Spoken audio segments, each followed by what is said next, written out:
Have you ever had a moment where your mind simply refused to stop thinking? You are lying in bed late at night, staring at the ceiling, replaying a conversation that happened hours ago. You wonder if you said something wrong. You replay the tone of your voice. You analyze every word you use. Then another thought appears. What if they misunderstood me? What if I embarrassed myself? What if this affects how they see me forever? Your body feels tired, but your brain refuses to rest. Minutes turn into hours. And the strange thing is, you already know that none of this thinking is helping, yet somehow you cannot stop. Psychologists call this experience overthinking, and millions of people struggle with it every single day. But here's the surprising question. Why does the human brain do this? Why would our minds trap us in endless loops of thoughts that drain our energy and steal our peace? Is overthinking simply a bad habit?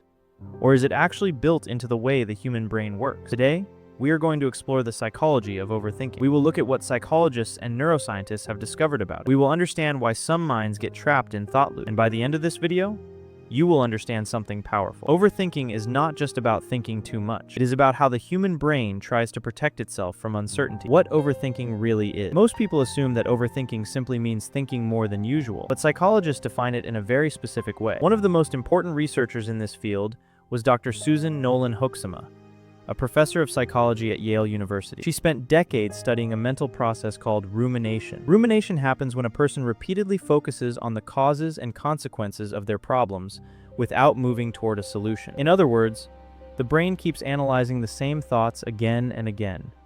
Instead of solving the problem, the mind becomes stuck in a loop. Dr. Nolan Hoeksema's research showed that rumination often focuses on three types of thought. The first type involves past mistakes. People replay situations where they believe they said something wrong or made a bad decision. The second type involves imagined future problems.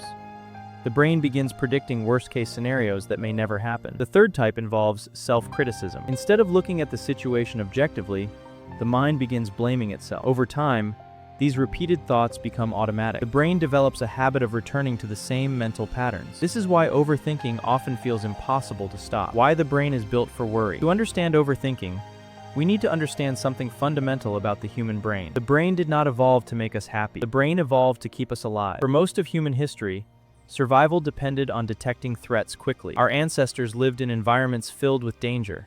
There were predators, harsh weather, food shortages, and rival groups. The brain developed a system designed to constantly scan for potential danger. A key part of this system is the amygdala, a small almond-shaped structure deep inside the brain. The amygdala acts like an alarm system. It constantly monitors the environment for threats. When it detects something that might be dangerous, it sends signals that activate stress and attention. This system was extremely useful thousands of years ago. But in modern life, many of our threats are psychological rather than physical.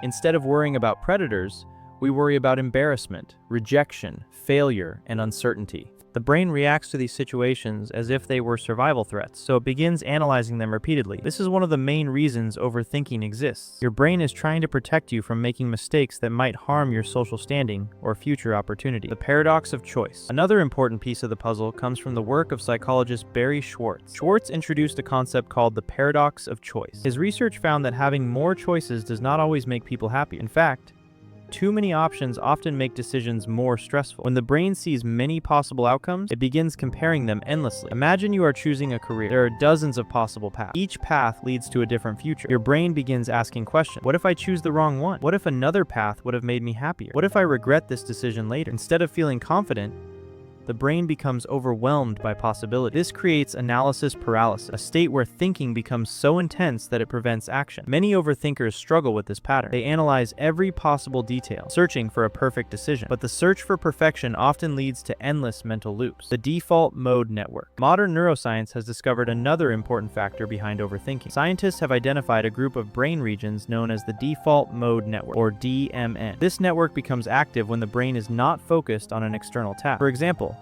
it activates when you are daydreaming, remembering the past, or imagining the future. The default mode network allows humans to reflect on themselves and plan ahead. It is one of the reasons humans have such advanced imagination and self-awareness. However, studies using brain imaging have shown that the default mode network can become overactive. When this happens, the brain spends too much time focusing on internal thoughts rather than the present moment. Researchers at Harvard Medical School found that increased activity in this network is associated with rumination and anxiety. In simple terms, The brain becomes trapped in its own thoughts. Why smart people often overthink. Many people assume overthinking is a sign of weakness, but research suggests something more complicated. Studies published in the journal Personality and Individual Differences found that individuals with higher verbal intelligence often engage in more rumination. Highly analytical people tend to examine situations from multiple angles. They can imagine many possible outcomes. This ability can be useful for problem solving, but when it becomes excessive,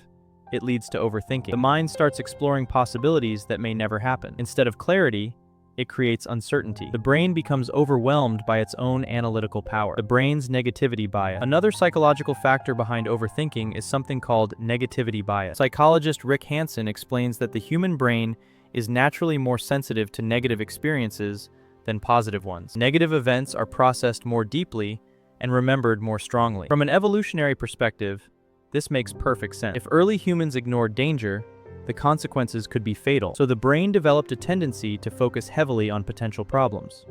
Unfortunately, this also means that the brain tends to replay negative events more often than positive ones. A small mistake may stay in your mind for years. A compliment may fade within hours. This imbalance makes overthinking much more likely. The white bear experiment. One of the most famous psychological experiments related to overthinking was conducted by Daniel Wegner, a professor at Harvard University. In this experiment, participants were given a simple instruction. They were told not to think about a white bear. Every time they thought about the white bear, they had to ring a bell. What happened was fascinating. Participants could not stop thinking about the white bear. The more they tried to suppress the thought, the more frequently it appeared. This phenomenon became known as the rebound effect. When we try to force a thought out of our minds, the brain actually brings it back more often. This explains why telling yourself to stop overthinking rarely works. The brain interprets the thought as important and keeps returning to it. How overthinking affects your life. Overthinking does more than create mental exhaustion. It can also affect emotional well-being and decision-making. Research shows that chronic rumination is strongly linked to anxiety and depression. When the brain repeatedly focuses on negative possibilities, it amplifies emotional stress. Overthinking can also damage confidence. People who constantly question their decisions begin to trust themselves